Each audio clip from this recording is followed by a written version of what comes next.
Hey, what's up, guys? I've got about 45 minutes of daylight left before the sun goes down. I'm actually headed down to the bayou. I've got Melissa's kayak in here, so she's got the Hobie Passport. I haven't actually tried that one yet. I started off in the Hobie Compass, so I had 45 minutes to kill anyways. Figured I'd come down here, wet a line, and see how it compares to mine. Now hers is lighter, smaller. It does not have the turbo fins like mine does, so I'm curious to get out there and see how fast it is. I'm curious to see if I can stand up in it and throw the cast net. I brought it, so I might get wet today, but y'all stay tuned. We'll see how it works out. All right, guys, so this thing will get up and move. I'm quite impressed with the speed of it. Now the paddles seem, for whatever reason, they seem so much easier than mine. Now mine, you know, my Compass is a 12-foot kayak, weighs a little bit more. Of course, I got it loaded down with all my gear. I just brought kind of the bare essentials on the Passport, but super smooth pedal, super easy pedal. Feels a little wobbly. I haven't tried standing up in it yet. I might do that, play around through the cast net, see if I can handle doing that.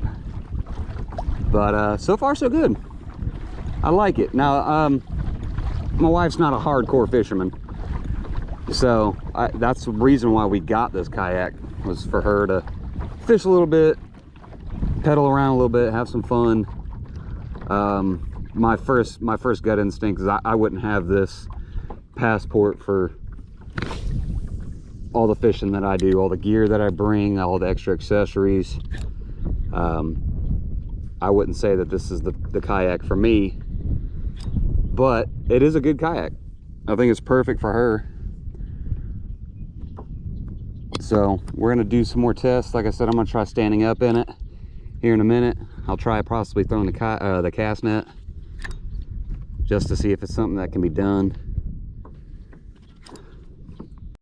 All right, guys, I've paddled up close to the shore here. I'm in a little bit shallower water. I'm gonna try to stand up in this thing, see how it goes. I don't want to be out in deep water trying to stand up and fall out. So got my phone put up. I ain't got to worry about getting that thing soaking wet. Let's see what we got here.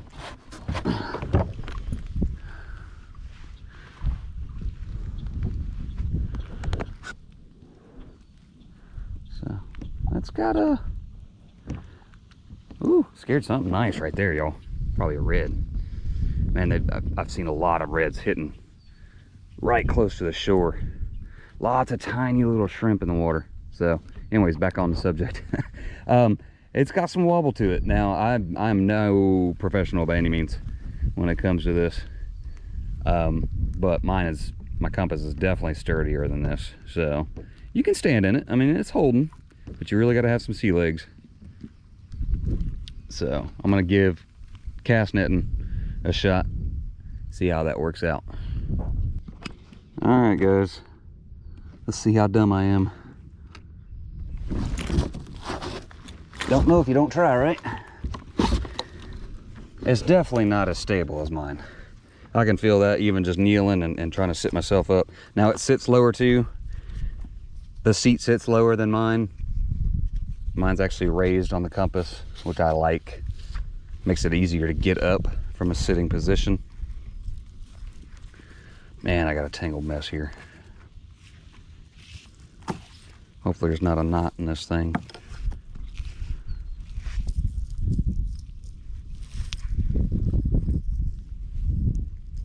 Yeah, of course there's a knot. I ain't worried about that though. I'll get that out after I throw. That's not a bad knot, so I'll work on getting that out after I throw. Let's see what we got here.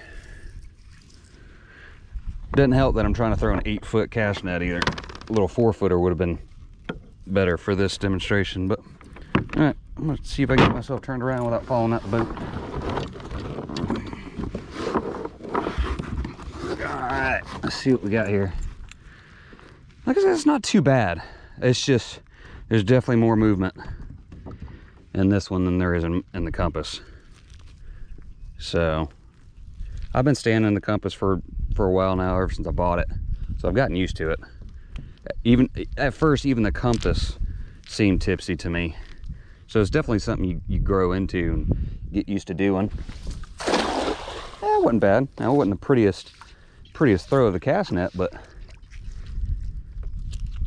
it seemed to, the boat seemed to hold up all right. Of course, I didn't get the first thing, but that's okay. Now, guys, I got a note too that we're in pretty calm conditions right now. So we got a slight breeze moving through, but the seas are calm. The water's calm.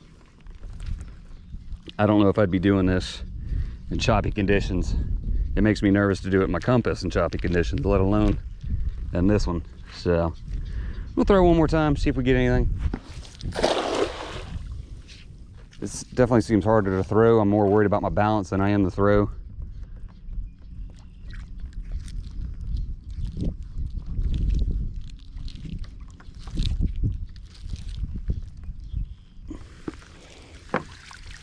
But no bait. The bait has definitely moved on from the bayou compared to Saturday. I haven't seen any tail flickers. I haven't noticed any. I mean, other than your typical schools of mullet. Woo, man. See, I almost lost it there. Definitely takes some getting used to in the Passport. Not something I would probably advise too often, standing up in this thing. So, but it's cool to get out here and try it out. Like I said, we got it for her. It was never meant to be a hardcore rugged kayak fishing machine. It was more so she can get out here and enjoy some fishing with me while I'm out here giving it all I got, trying to get some videos for y'all. So, but I like it. I mean, you get what you pay for. This is definitely the low end of the Hobie pedal drives. And, you know, there are some perks that come with the higher end. You know, the compass that I've got, it has the 180 drive, so I can just pop that thing in reverse and get myself out of a sticky situation where I can't turn around fully. You know, it's got the rudder, and it's a little bit cheaper handle. This style rudder drops over the back of the kayak, and it has I believe it's fiberglass rod back there that connects the rudder. So I mean, they did what they could.